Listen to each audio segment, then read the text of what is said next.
everyone, and happy holidays. Welcome to USA Global TV and Radio.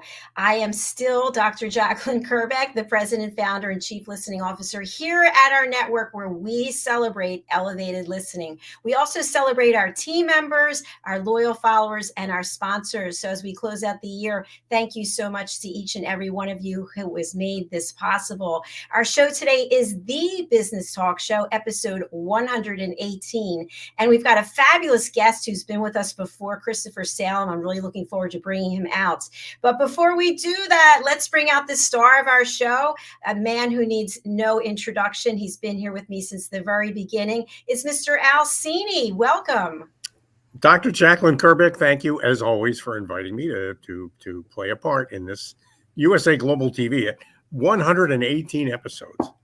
I know. You stuck with me for 2 years. I can't believe it. It's incredible. It's incredible to me. And every one of the episodes has been great. And we have a particularly good guest today. You've done a great job, as always, Christopher Salem. And I'm really excited to talk to him about what he does. I'm excited to speak with him as well. And I say this, but I love when people come back and visit with us again, because I feel like we're giving people a place where they feel safe to share what they're doing and the value that they bring to their audience. So let's talk a little bit first about what you're doing, Mr. al.cini, and the value that you bring to people. Well, thank you for the opportunity. People who've been watching the program might associate me with something called the Brand and Culture Alignment Toolkit. That's still out there. We're still delivering that service for corporations. But one of the things we found is that there are an awful lot of teams and groups and departments and inside of companies that need a reset every now and then. So we've taken what we learned through BCAT, Brand and Culture Alignment, and we've married it with work that Lisa Manioki has done called Presence Intelligence. And we've created a 4-hour workshop, team building workshop that uses elements of both to create the kind of turning point that a lot of business leaders are looking for. It's a nice alternative to traditional team building, which generally is a social event. So not saying you shouldn't take people out to dinner or may have them make pizzas or build bicycles. Those are all great exercises. But what we do is connect people to the purpose of the organization they serve. And we get some pretty powerful results from that. So thanks for the opportunity to talk about it, Doc. Absolutely. And congratulations on continuing to bring out new and relevant content to help people, because that's what it's all about. No, thank you. Yeah, thank you. So we're going to bring out our guest now. As I mentioned, he's been here before. His name is Christopher Salem, and he's a business executive coach and a business acceleration strategist. And we're going to be talking about business success blueprint and influence strategy. Let's welcome Christopher to the show. Good. Hi there. Hey, happy holidays, everybody. It's great to see you. Happy holidays to you. Always great to see both of you. Just always a smile on your face, and this is like the ideal time of year to be sharing. You didn't see this, Christopher, but before the program, Dr. Jacalyn and I arm wrestled on who got the first question. She won. She gave it to me. Always gracious.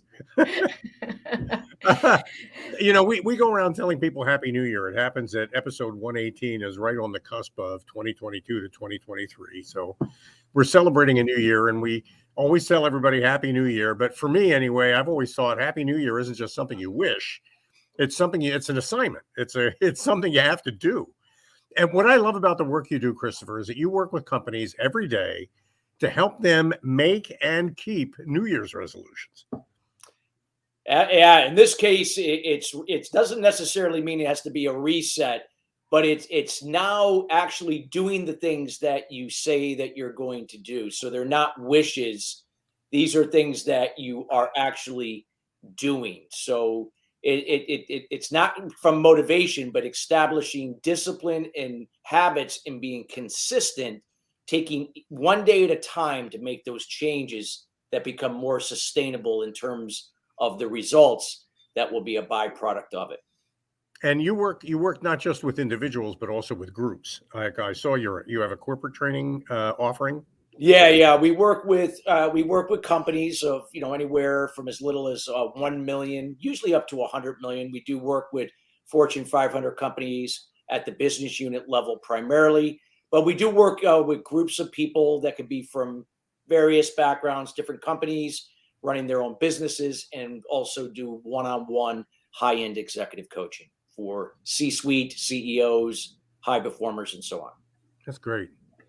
Christopher, I'm wondering, as business owners, leaders start to take an accounting of how they did for the last year and then look into the future, is there one time of year that's better than another to work with you? I mean, now that we're coming to the end of the year, some people start to panic and they go, I've got to get it together. We've got to make some changes. What are Good your question. thoughts? Well, I would always say the best time it was yesterday, but with that being said, it can be any time. But if we're looking at, we're heading into the new year, it could be anywhere from October to even up until the day before New Year's. So again, it can be any time, but the better that you're prepared in terms of learning to set a foundation, the better you're going to be able to then execute from that. So you can execute on the things that you built your foundation on. Just like, we're think of it like a house. You build the foundation to the house, then you frame it out. You execute by building the frame.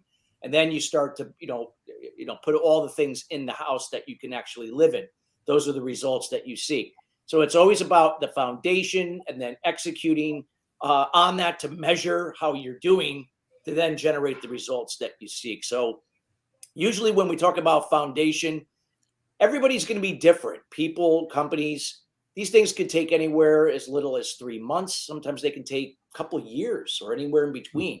Things take time to evolve over time. Change starts with you, the individual person, then as a team, and then as an organization. Many people are conditioned that they're waiting for their company, their business, other people to change and not being the change themselves. So these are the things that when you're able to do these things ahead of time and giving yourself at least 3 months, you're going to be in a much better place in terms of solidifying that foundation, that you got something to build and execute on, measure to track how you're progressing going forward, and then from there be able to actually obtain and seek those results that you're striving for. That's great. So who inside of a company typically calls you, Chris? Is it a CEO that calls you or a COO? It really depends. It could be a CEO of a small corporation, mid-sized corporation. It could be HR lead. It could be a high-performing sales professional, VP of sales, chief revenue officer. It really depends on the business and who it is. If it's a dental office, it could be the dentist. It could be the partner in a CPA firm, the lawyer. It really, a doctor, if they head up a medical group or a small medical group. Those would be, some examples of the people that we work with and have worked with in the past. Yeah. And Christopher, to just take that a step further, when we think about how everyone's life has changed as a result of the pandemic and the fact that you can meet people and network virtually, when you're working with your clients, do you analyze what they're currently doing to promote themselves digitally, whether it's through social media, or what is their plan for using a platform like this or other platforms? I see you shaking your head. Tell us yes. Yeah. Well, if we get to the influence side, a lot of times when we work with a CEO, and if he or she is interested in working on their business, not in it, by doing that, they can start to get involved in things that will help to elevate their own individual brand, which in essence will then help grow their company brand. But in this case, now they're able to grow, either in conjunction with their business. So at the time when they go to sell and exit, the value is not going, with them. The business itself has value, and they have value themselves that they can grow and move forward, whatever that may be. So when it comes to influence, yeah, it's going to be, tapping into the things that you're good at. What are those platforms that you have strengths in? I know for me, I'm an award-winning author. I'm also a professional speaker. But if I had to pick one over the other, I'm a speaker. I'm not really a great writer. So you're not going to see me putting out a book every year or writing blogs every day for Forbes or these leading sources. But with that being said, I leverage the power of voice in terms of through video, through in-person webinars, things that are going to allow me to really capitalize on my strengths and yet share that contextual content that's valuable to others and allow them to get to decide what that means to them. But key here is consistency. Have to be consistent. Leverage those platforms that cross the areas that you have an expertise in, adding value. Be valuable on a consistent basis to your audience. Well, listen, I've heard you speak. I know you're really good at it, and I know you've got great subjects to offer people. And I know that you've got the kind of background that, how do I put this? You were not born with a silver spoon in your mouth. No. You worked hard for what you have. You've experienced setbacks, you've experienced difficulties. All of that comes out in your work product, and I think it's wonderful. But before we talk about the speaking, and there are a lot of people out there I think want to be hiring you because you're absolutely great at that. You're in touch with an awful lot of people in business and a whole bunch of different businesses. What are people afraid of heading into 2023? What's the big fear this year? I think the fear right now is just the unknown, just uncertainty. Look, we went through two years or more of COVID. What is next? Is it inflation? Is it, the economy? There's so many, uncertainties that are happening each and every day. The key right now, what I'm looking to strive to get across to individuals and businesses is to learn to shift their way of thinking. Because many people are programmed to operate from a survival mindset. That meaning that every time that we face a situation, we tend to react rather than respond out of fear because we're caught up in the control we can't control. That's what a fixed mindset does. Somebody who operates from fear, they're caught up in what they can't control. You can't control the weather. You can't control the economy. You can't control taxes, inflation, COVID. You can't control other people. You can't control what they say in terms of their communication, how they're going to perceive what you said. You can't control their behavior, their attitude, and seeing things happening to them instead of for them. And then also how they respond versus react. In this case, better to respond versus react. And then their level of action. So the key is to shift our way of thinking as organizations away from expectations tied to outcome. That puts our thinking individually and as a group and as an organization into the past and the future. Fear thrives there. We tend to react to situations. We see things happening to us. We see challenges as ways to avoid and go around rather than embrace and see the opportunities disguised in them to what we can be to become more from it. And as a result of that, we are not making quality decisions. We're not taking calculated risks. We're not taking the action to a level we should. We're busy and not productive. Our confidence levels are not at a level they should be collectively overall as a group. Many people are being available and not valuable. And we're communicating and behaving in a codependent way from being passive, where we say yes to everything and we're always seeking validation and approval from others, or we're being aggressive where we place high expectations onto ourselves and other people. And when we try to be perfect, what ends up happening? We get disappointed. So it's learning how to shift our thinking away from the expectations tied to the outcome in the past and the future into the moment from intention, leading by intention rather than expectation, focusing on what you can control. And what you can control are 5 things by individual level and as a team and as an organization. Each of us control our own communication, how we communicate to ourselves, in this case, in an assertive, interdependent way, where we're very specific, clear, and concise to ourselves and others, whether if we're the sender or the receiver of the communication. We're assertive in our behavior rather than passive aggressive. We could control that. We can control our attitude, meaning that we see things happening for us, not to us. Challenges are good. It's how we grow and expand. If everything were going right, then we become complacent and bored, and things don't really move forward in that area. We also can control how we respond rather than react. So whether if our initial emotion to something could be negative, like anger, frustration, overwhelmness, we're not reacting from that. We can pause and take a breath, then to respond from a secondary emotion, or we could take 10 minutes to walk away and then come back if we feel we're ready to respond, or we can sleep on it before we come back to send that email or respond. This way, doing it from a place of peace, calm, and being laser focused on a solution rather than getting caught up in the problem. We can control those 5 things from intention. And when we can learn to see things as a puzzle where we focus on the pieces that we have in our control, let go of the pieces we don't have, and trust the process that in time, every day, every week, every month, every quarter, those pieces that are necessary that will lead to complete our puzzle or lead to the results we seek will happen. So it's a shift in our thinking away from expectations tied to outcomes to focusing from intentions in the moment, trusting the process. Wow, Well, Christopher, that was fantastic. I there's love those really a 5 lot in points. there, and that is. Yeah. Yeah, I know there was a lot. Hopefully everybody could absorb. No, I mean, well, but that's one of the values of working with. I can't tell you how many people I know in business feel like they need to go it alone, just because they feel like if they need help, then there's got to be something wrong with them. So, a big fear people have is admitting that they need directions. I need help. I don't know how to get where I want to get. Transparency is so important. Transparency and vulnerability. You just nailed it, Al. And as men, we tend to I was taught that vulnerability and transparency is weakness, and it's not. Mm. And this is why many people play it safe. They don't say anything because they're fearful that somebody's going to judge them, feel that, think they're incompetent, that they're not good enough. And the thing is, we don't have to know everything. I know when I talked to Richard Branson over 14 years ago at a version party at a trade show that I was attending. And I remember him I asked him, when you start a business, do you know everything about that business when you start it? And he says, no.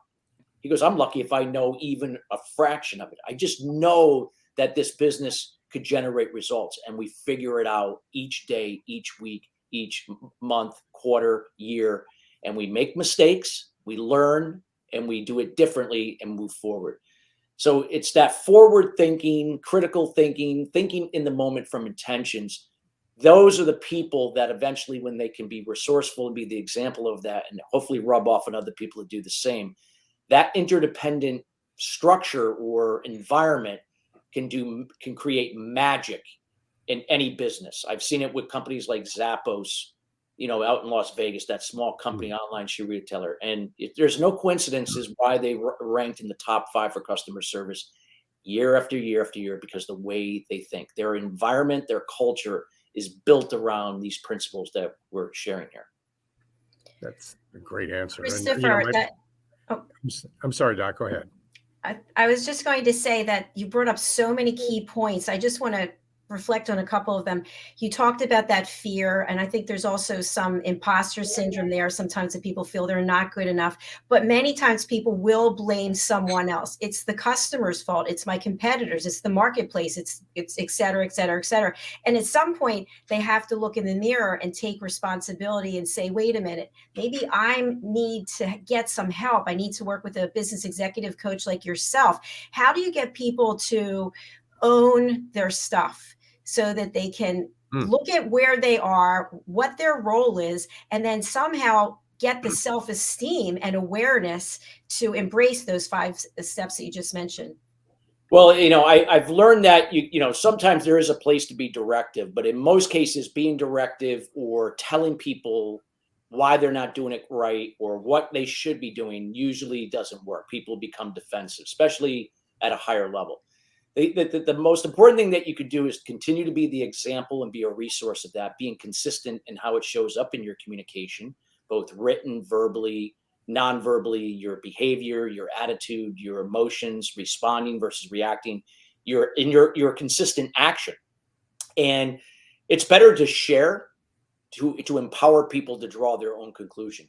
So when I do a keynote, when I do a breakout session at an industry event or speak at a company, I'll always lead with something that they're striving to accomplish, something that they feel they can get, that if they get better at it, they're going to be in a better place. But if I focus on the problem first, they're not going to admit to themselves there's a problem, and they're going to be defensive right from the start.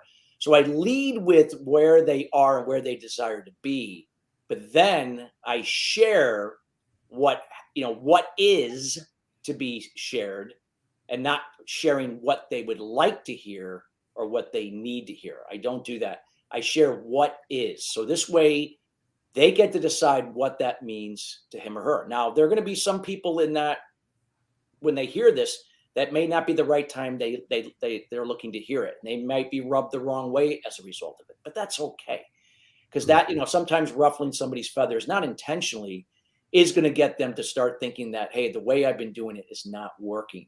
So again, you're not trying to be everything for everyone. and you're not telling people what to do. You're sharing what is, and just asking them what's their take on it. How do they look at it? What do they feel could be better, and how would they go about doing that? So including them in the engagement, I find works really well, whether if I'm doing that one-to-one, one-to-few, or one-to-many, and across whatever platform I'm communicating. That, I think you just raised a really important point. One of the reasons why I think people are afraid to ask for help is because they're afraid the judgment comes along with that.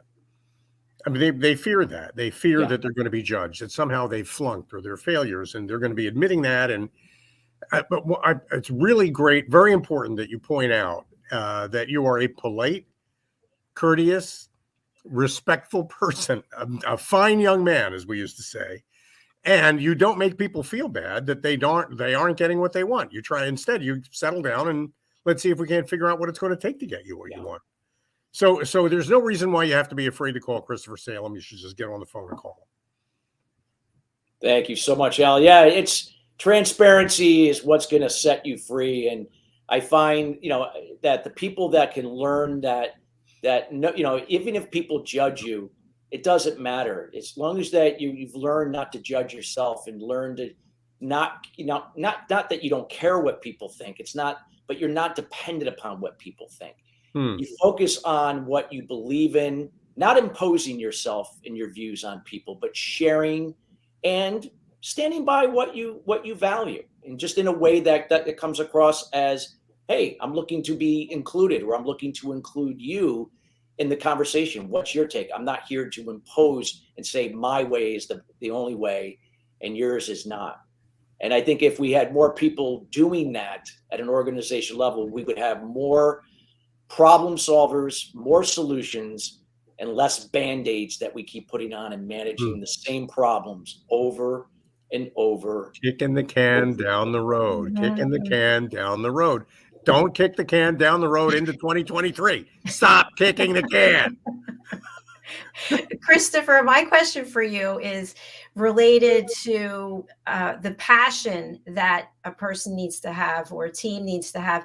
When you think about a show like Shark Tank, I watch the show religiously. And of course, that's about someone asking for an investment, but they are being judged based on whether or not the shark wants to make an investment. But there are times when they don't want to. And the business owner is so passionate about what they're doing that they say, hey, I'm going to make it anyway, regardless of what you guys are saying. You ladies are saying, I'm going out there and I'm going to make it. How important is that passion, that drive and determination for a business owner to make it to the next level? I think it's very important. You got to stand what you believe in. And again, it starts with those values that you operate from, the values that define who you really are and how they align with your business and align with the people you work with and the customers that you serve. They don't have to be the same values, but that you can connect on a shared value. And it doesn't mean that you can't take advice from somebody like a Mark Cuban, even though they may not see the value in your business or idea.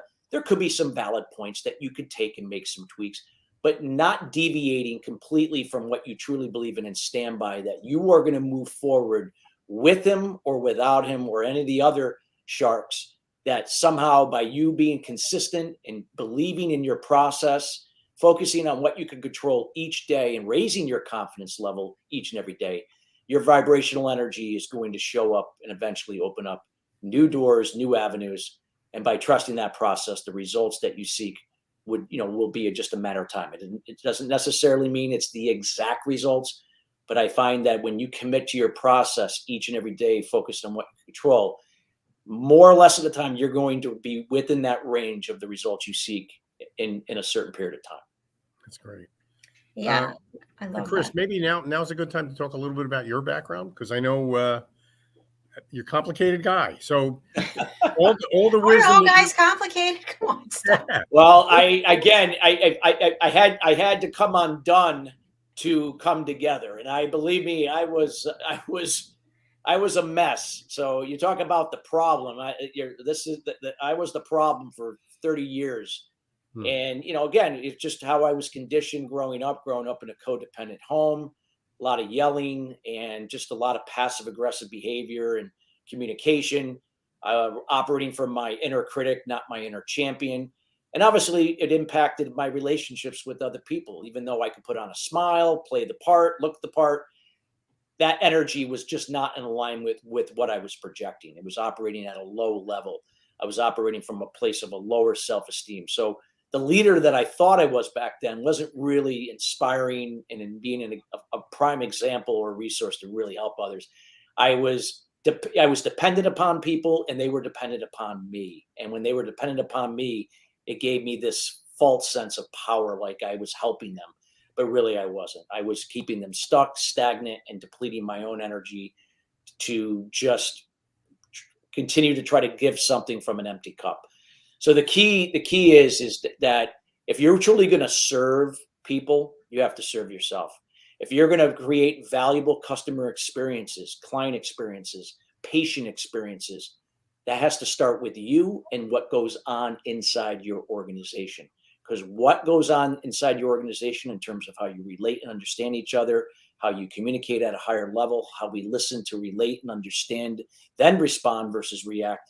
These are the things that are critical, that are going to lend itself outward to creating more valuable experience, because we learned how to be valuable with each other. We're not available. Too many people are available.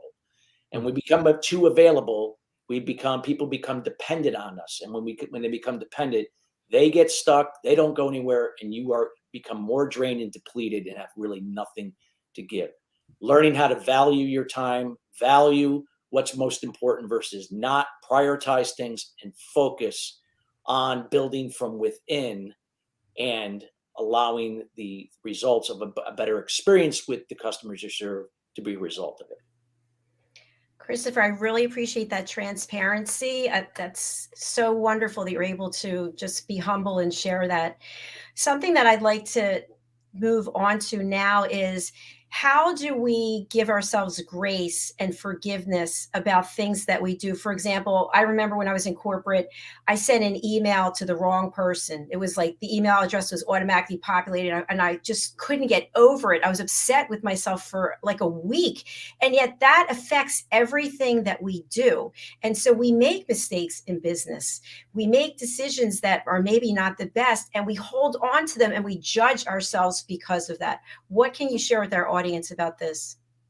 I would say, again, it's learning how to come back into the moment. And when we can learn to come back in the moment and find some peace, we can then come to terms with these things subconsciously at a deeper level that impact why we do what we do and how we react to certain things, and how we bring self-limiting beliefs from our past and from our childhood into the current moment to situations that we're facing now as adults, whether if it's work related, personally, whatever that may be.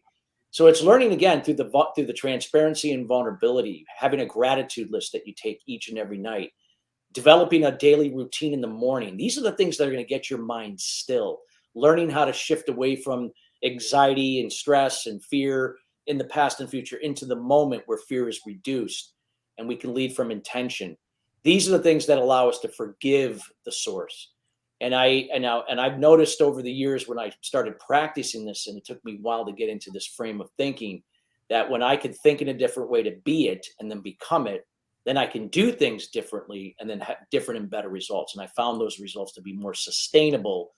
And through my behavior, my actions, and my attitude, and my communication, and all of the above, you begin to rub off on other people in a positive way. So it's just like the oxygen mask theory.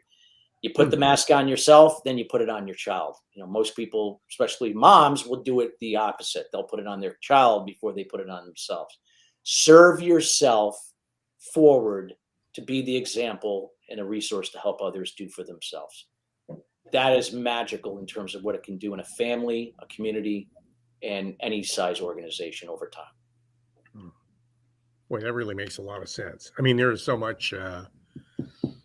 Okay, so and Chris. Okay, now we're going into this 2023 thing. Now, Dr. Jacalyn talked about, and it was a great point, by the way, Doc, of beating ourselves up when we make mistakes. But a big part of your value proposition is helping companies figure out how to avoid making mistakes going forward. And I mean, in that. And I'm not necessarily meaning to get too Freudian, but Dr. Jacalyn, it's possible that you actually wanted that message to get to the person that you accidentally sent it to. It's true. Could be. I would say encourage. Awesome. I actually encourage mistakes. Not doing the same one over and over. That's different. Yeah. But it's through mistakes that we learn and grow. If Mm. everything were going status quo or going, smoothly, what eventually happens, we become complacent and then bored.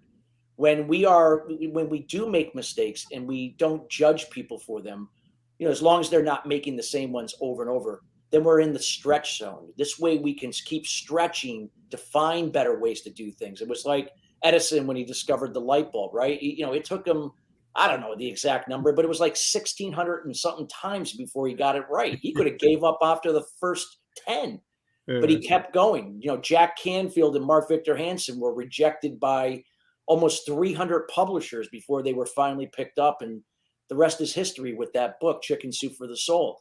They could have gave up any time. So the key is that you just got to keep stepping up, learning from mistakes and growing from it. And I find that when you can fail forward, in this case, it's not really failure unless you drop out or quit and stop. It actually is the best teacher that you could ever have. There's nothing better than actual experience. No. I love that you shared that. And it reminds me of a quick story that I want to share and have you both comment on. When I was going for my doctorate, I had to write my doctoral dissertation and I had a mentor and it wasn't working out well. So long story short, I was away for this, I forget what they call it, 3 weeks that you have to go to the university. And it's with an R, I can't think of it. Anyway, the person who was teaching the course, was really impressive. He was in the military. And I went up to him and I said, listen, I'd really like to have you as my mentor on this project. And he literally looked me up and down and he said, oh, I'm sorry, but you don't have what it takes. And I said, what do you mean? He goes, you'll cry. You won't be able to take the feedback. And he ended up taking me on because I said, yeah, I'm going to prove you wrong. And he had me rewrite the dissertation 118 times. So the reason I bring that up is many times there are people in our lives, in our career, who are not going to be on board with what it is that we're doing. And they may judge us, they may taunt us, they may put us down. And I just feel like in the example I gave that I wasn't taking that on. I was committed and I knew he was the right guy for me, but he didn't know it. So I just would love to have your opinion as two men, what your thoughts are when it comes to somebody in our career who basically tries to either break us down, stop us, reject us. So, I mean, I could look back now and I know some people sometimes could even go through even more difficult situations where it could be something horrific or traumatic. I look at those situations as blessings disguised in those challenges at that time, because without that person, playing a role where they pushed your buttons or they really had you really step up, not that they did it, but that's how you responded as a result of it. In this case, in a positive way, you wouldn't be where you are today. So I look at all the challenges, the people that played a role in those challenges, the people that once I used to despise or even hate back in the day. I see them as blessings. And some of those people, even to this day, are some of them I haven't associated with or see anymore. But there are some that I do, and we have a completely different relationship than how it was back then. And I see it, and I saw it as an opportunity to grow. So I see those things as a good thing, because you wouldn't be where you are today to be sharing and helping solve problems, creating solutions, and being an example for others to do wherever they are in their journey, in their careers, and in their personal lives. I think that's a great answer. I'd only add this. You mentioned, Chris, a little while ago, Sir Richard Branson, talking about how you don't have to have all the answers before you start asking the questions. If you think you've got an idea, pursue the idea and then kind of punch your way out of it. Learn from developing the idea. I often wondered my fear is that he might teach his pilots that way. I'm not sure that I want the pilot of my plane to, step into the cockpit. I mean, that's a little different. I don't want to have a surgeon operating with me only 2 years of medical school. Yes, exactly. I hear you. There's certain things you got to be able to do. But it's like with anything, you have surgeons and you have surgeons. You have surgeons on different levels of experience. There's some that can do the routine surgeries and some that are not able to do certain things. There's only a select few people that can do those procedures. just like a pilot, when Captain Sullivan would landed in the Hudson River, with that plane. I mean, most average pilots, in terms of experience, it would have been a completely different outcome. That plane would have came apart and there would have been fatalities. And this was somebody that was very well, had a lot of hours in the air in terms of working on the simulators. And, in that situation was able to rise to the occasion and safely land that plane and keep everyone alive. So again, we all learned that. And that was a very tough experience, but something that obviously he'll remember for the rest of his career.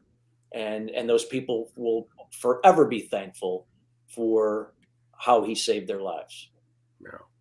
Yeah, absolutely. And I know just from looking at the two of you that all of us here are early risers. I see on social media, it's like 3 a.m. al.cini is posting something. Christopher, 4 a.m. How important is it to have a discipline and structure where you just are not going to do it whenever you feel like getting around to it? You have a certain time to do certain things, and that might be when it's quiet in the home, when you are able to think clearly and not be distracted. What are your thoughts, early risers? I have a big confession on this one. It's not discipline in my case. It's a weak bladder. Hey, but at least it's getting you up, and then you can work it is there, right? Let's try to make the best of it if I'm up anyway. But that's a great question for you, Chris. Well, I think it's always important. I mean, again, everyone's going to be different, and if they feel like, hey, I could get up anytime, and I don't have a set agenda, and things work for me, then all power to you. But I always find that when people have structure, a foundation, it has the ability to really change the way you think. And when you think in a different way in the moment, you be it. And when you be it, you become it. When you become it, then you begin to do things differently. You begin to vibrate on a whole different level in terms of your energy. And that's where your confidence goes up. See, my confidence was not there when I was living in fear each and every day. I was in a fight or flight state for the first 30 years of my life. I would make all my decisions out of fear, or I would not make certain decisions out of fear. I didn't take certain risks because of fear, or I would take stupid risks without even thinking it through because of fear. So these are the things that a lot of times when we can develop a foundation, it just allows us now to bring things into the moment. What can I control? What I cannot control, and be able to make, better decisions and not speculate or second guess them. And if it wasn't the right decision, it's okay. You learn and grow from it and move forward. And you don't get caught up in what is and what could have been. You just move on. And these are the things that having a foundation, getting up early, making my bed, meditating, journaling, working out, taking a cold shower, eating a healthy breakfast, reading a chapter or two out of a book every day, and then reviewing my daily goals. Those are things that help me. Now, don't get me wrong. I do have a service that helps me put social media out early in the morning. So it's not always me placing it at that time. But nonetheless, I'm up. It's just that I'm probably doing something else at that point. But then by the time I can get to my desk after my routine at 6 a.m, because I get up at 4, then I can check whoever's engaging the content. Maybe people in Europe, Australia. I can get back to them then, or I can strike up a conversation on LinkedIn and set up a meeting from there. So these are the things that, again, I always find that when you have a foundation and you could be using discipline, meaning when it's the last thing in the world you desire to do, but you do it anyway. And that consistency is what solidifies that foundation to execute at a higher level, perform at a higher level, despite anything working against you. And as you generate bigger and better results and measure them, you can begin to track where you can make improvements, where you've regressed, where you have to improve. And those are the things that are, in my opinion, the magic of moving any level of success, whether it's an individual, a team, a company, whatever, to that next level. Yeah, right. I want to point out too, Dr. Jacalyn, I know Chris pretty well, and he helps companies establish the kind of procedures and disciplines and day-to-day habits that it takes to be successful. And that it's not just about rah-rah. It's not just about motivational speaking. It's about actually putting one foot in front of the other and developing a plan that leads to a successful outcome. And Everybody who's ever called you has said nothing but wonderful things about you. There are plenty of great references on LinkedIn. You got a great reputation, Christopher. Before we wrap the program, maybe you can quickly outline for us the kinds of topics you speak on and what you offer by way of corporate training. Yeah, and first of all, I want to thank both of you for having me on. In terms of topics that I cover, I speak at a lot of industry B2B and B2C events worldwide. Business mindset, business influence are usually the foundational part of what I talk about there. But that can be around leadership, communication, workplace culture, teamwork, change management, conflict resolution, diversity, equity, inclusion, all of the above. And we do a lot around how to, become a trusted advisor in your business, and how to boost your business and brand simultaneously, and how building your brand separate from your business can help also grow your business at the same time. So we cover a lot of ground, but it always comes back to how we think, how we connect and build rapport with others, starting from within and then outward to our customers from shared values. And again, making that shift in that thinking and connecting is that foundation that just really that builds that level of success in the stretch zone and whatever you're striving to do. Fantastic. You've added so much value here today. I really do appreciate it. And we could stay here for hours just going into each of the different areas that you had mentioned. But we want people to reach out to you. There's great references out there, as Al mentioned, on LinkedIn. How is the best way for people to contact you? And who would you like to contact you? For me, it would be if you're a CEO, a doctor, a lawyer, a CPA, a business owner. Again, our sweet spots are anywhere from $1 million to $100 million. That tends to be from a consulting, coaching perspective. But we do a lot of training and coaching at the business unit level for Fortune 500 companies. We do a lot of one-on-one with high performers. So people that are coachable, open-minded, and are ready to commit to a process to get to the next level, whatever that may be in their lives. It's about work-life harmony. It's not about perfection. It's about progress and striving to be your best each day, not the best. Those are the principles that we teach. And these are the things that we feel that if people come with an open mind, and they're going to, we're going to be able to work with them and help them to achieve that at a higher level. And the best place to reach me is simply either you can check me out at ChristopherSalem.com. The email is chris@ChristopherSalem.com, or you could check out the LinkedIn at Christopher Salem. And I'd love to connect with you and get to know you. Brilliant. Thank you so much. And thank you for making it so easy for people to reach you. Sometimes people have one email address and LinkedIn is different. It's like, come on, but you've made it simple. It's just Christopher Salem. Go and contact him. I hope you have a beautiful holiday season weekends coming up. And please do come back and see us in 2023, right around the corner.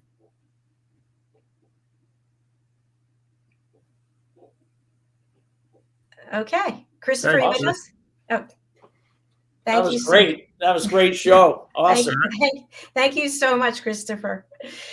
Okay, Al, while I have you here, I just want to share with our viewers and our listeners that Al is the recipient of the President's Club Award here at USA Global TV and Radio for his commitment to helping others, sharing hope and inspiration on our platform here for USA Global TV and Radio Network. Thank you, al.cini. Thank you, Dr. Jacalyn Kerbeck. It's an honor working with you every day. And every now and then, a little recognition is a nice thing. So I really appreciate it. Thank you. Well, you're welcome. But wait, there's more. Al's also the recipient of the People's Choice Award. And by the way, not everyone on our team gets an award, and people have to actually contribute and do certain things. al.cini is the only person getting the People's Choice Award today, and he has mastered his leadership and interviewing skills in a heart-centric way where our guests and our team members love and respect him. So, Al, I hope you take that to heart as how much you are loved and appreciated. I appreciate that. I really appreciate that. Thank you, Doctor. Thank you very much. Well, I'm going to spotlight you for you to share how people can reach out to you. And also just a quick announcement that this show is moving to Tuesdays starting next week, Tuesdays at 11 a.m., which is 4 p.m. Greenwich Mean Time. Al, how can people contact you, and who would you like to contact you? Easiest way to reach me is by email, al.cini, al.cini at getbcat.com. I can also be reached by phone, 212-480-3730. I welcome anybody who wants to talk about any issues they might be having in the teams that they're managing, issues like managing relatives and family-owned businesses. These are sweet spots for us, and we've done a lot of work in these areas, and I'm happy to help. So please call me. All right. Thank you again, Al. And before I let you go, but wait, there's still more. I just want to share with people that you and I are co-hosting our first anniversary event, which is taking place January 15th. And you might be thinking, well, wait a minute, you said 118 episodes. How is this the first anniversary? It's the first anniversary of USA Global TV and Radio. And Al, we are being joined by some incredible people who have been guests on our platform, and they're going to be promoting their work and telling people the value that they're bringing in 2023. And you and I are going to be wearing coordinating outfits, right? We're gonna figure out a way to get my bow ties to match your outfits. I'm sure it'll probably take a couple of phone calls to get that done, but I'm looking forward to it. It'll be fun. Fantastic. And the last thing I just want to share is that Al is one of our elevated listeners here at our platform, and he is involved in the books that I'm co-writing with Mariska Duprier. And the books are to teach children how to listen at an elevated level. So I just want to highlight the characters that represent you, Al. Each of the animal characters on our book covers represent real people. The book on the left, The Amazing Adventures of Lady Ella, the Listening Mentor, that's actually the name of the series. There's 7 books in the series. And each of the animals on the cover represents someone who took our program, The Power of Listening, which is open to anyone. It's a 2-hour course. And so Al is featured in the second book, which is on the right. And which character is you, Al? I am the donkey. And Al chose to be the donkey. I did. That was my decision. I was such a hardhead learning. Your elevated listening program is a terrific program, and I had to take it twice. I went to summer school, I think, to try to catch up, and my grades were so poor. But stubbornness was kind of a habit I had to overcome. I mean, listening to actually learn something rather than just to confirm something you already know. It's a skill, and it's one of the things I think I learned in your program, Doc. So thank you. Well, thank you. And you know that everybody on our team has to be certified as an elevated listener, so that I know that we all know how to listen without judgment, without interruption, without coming up with solutions, and without stealing the stage. So those 2 books, just mentioned again, they both became Amazon #1 new releases. I think it was 2 weeks ago. The one on the right is available for pre-order for ebook, and the one on the left is already available. And the third book, which is coming out March 26th, which is when I turned 60. Oh my gosh. Al is also featured in this one. It's Lady Ella Has Afternoon Tea in London. Which character is you, Al? I am the short-legged corgi. So I've gone from being the most miserable animal in the barnyard, and I shouldn't say that. I'm donkey shaming. That's not bad. Donkey shaming. That sounds like Wayne Newton. I'm moving from being a donkey to being a dog, which I think is a step up. And it's a British dog, and you have a British name. What is it? Britannia. Britannia. Yeah. So Lady Ella is the ladybug, and she actually represents my great niece, whose name is Ella. And I sent you a picture, Al. It was one of the most touching moments in my life. Lady Ella was reading the book dedicated to her with the picture of her in the book. She's reading the book dedicated to her, looking at her picture. It was just perfect. So thank you for being part of this, Al. It's a pleasure. Thanks for including me. Well, thank you. All right. I'm just going to close out this show, and I'll let you go, and I'll be in touch with you soon. Thanks, Doc. Thank you. Bye for now. Bye, everybody. All right. Thank you again. As we close out this show for this year, I just have a few announcements. I want to recognize 2 of our new team members. Kenley Davenport is a certified elevated listener, and he is actually joining us with his own program, which is a sales Roundtable. So he'll be starting that in February. And I want to welcome Leanne Milton Lataka. She is with the British School of Excellence, and she is also one of our animal characters on the book cover. Let me just bring that up quickly. She is the cat, and her name is Mimi. So Leanne is really instrumental in getting guests booked for The Power of Etiquette and Manners. And that show is on Friday. So thank you so much to her. I really do appreciate it. And finally, we have a new show that we just did on Monday. It's called Talking Peace Around the World, featuring world-class international broadcasters, Ian Pelham-Turner, Daisy Gideon, Helena Shard, and al.cini. So the show went so well, where we're talking about how we work together collectively as humans and humanity to bring peacefulness in the world. We are going to be doing this show once a month, and it will be at the same time, which is Mondays at 4 p.m. New York time. It is 9 p.m. London time, 11 p.m. Beirut, and 8 a.m. Sydney. So please do join us, as everything that we do here is about education, inspiration, and hope. And that's why the listening program is so important to me and to our team, that we respect each other, that we give people a safe space to share.